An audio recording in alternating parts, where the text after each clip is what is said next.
Después de toda una vida de caos y batallas personales, la peso gallo de la UFC, Jessica Rose Clark, finalmente encontró la clave de la felicidad y para ella es una vida simple.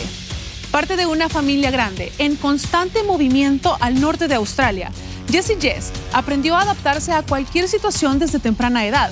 Sus viajes la llevaron al norte de California, donde se acostumbró a un estilo de vida sencillo y encontró el equipo ideal para ayudarla a alcanzar su potencial. Jessica nos cuenta su historia en Enfoque.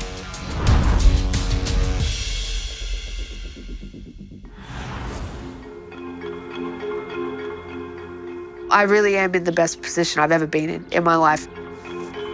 I love living the way that I do now. I'm a gypsy. Being in this camper has been the first time where I've been so thankful to be where I want to be. It just feels free. I don't feel like I have all these things attached to me.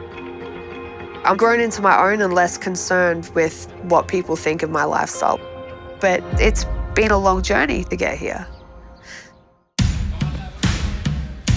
I was like 20 or 21. I started dating this kickboxer. He was like, come to a kickboxing class. First day, that was it. That was the first time that I really got to express myself. I knew it in my soul that I was where I was supposed to be. I'd found my place. I started fighting. Fighting really became a reality. I'd fought all the names on the Australian scene. I'd had all the titles. Then the boy and I broke up, and we had a very traumatic and violent breakup. We're just becoming so toxic. Anyone who's had issues with addiction is going to understand exactly what I mean. That relationship was an addiction. I ran away to not go back into that situation. And if I really wanted to get to where I wanted to get to, which was the UFC, I needed to be local. There was nothing for me left in Australia. I got to Vegas with 2 bags, that was it, like a bag of training gear and a bag of clothes, and I think I had like $200. That was an important turning point.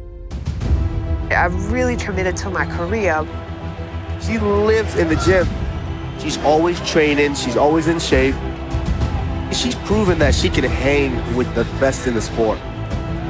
9 months later, I get this phone call, which was the UFC. Hey, do you want to fight? 10 days notice in Sydney.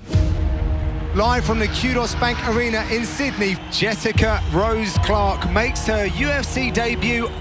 The vision I'd always had was walking out at that stadium in front of thousands of people and seeing my name up on those screens.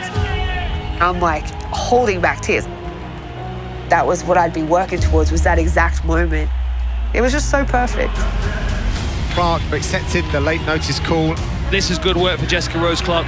The variety of the striking, boxing, low kicks and knees, finishing on top strong. Jessica Rose Clark! And I go from my debut straight into this other huge fight, co-main event against Paige. Clark lands the right. Won that one, and then straight away got signed to fight Jessica I. Oh, nice overhand from Clark. It was just like one fight after another. I had that to distract myself. And I'd had this vision in my head that, you know, once I got signed to the UFC, like my life was gonna get easier. And it didn't. When I would come home and I was by myself again, all this negative self-talk starts coming up. I don't deserve to be here, like I'm a piece of shit. All the negative things that my ex used to say to me would come up. I was at my lowest points.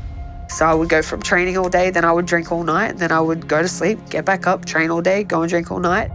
My like drunkest party girl stage, you know, trying to fight someone in a nightclub in New York. I was self-sabotaging. It was these like happy moments followed by these epic crashes. I lost to Jessica I. Beautiful takedown. Now she's gonna finish strong. Jessica Evil I! Finally went like, no, I need to figure myself out. I left Vegas to move to California. And then that's when I saw CSA. We have a lot of fighters that found their way here after maybe falling down a little bit. It was kind of the perfect time and the perfect place for somebody like Jessie. The instant I met Coach K, I was like, I found it. He was so just sweet and friendly. It took me 8 years to get here. I knew I was going to stay here. And ready.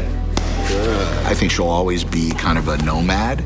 This is a good stop for her for a little consistency. That's it. There's a real connection that she and I have we can do really good things with, and I think we've proven that with wins against quality opponents. Breathe, relax. Yes, sir.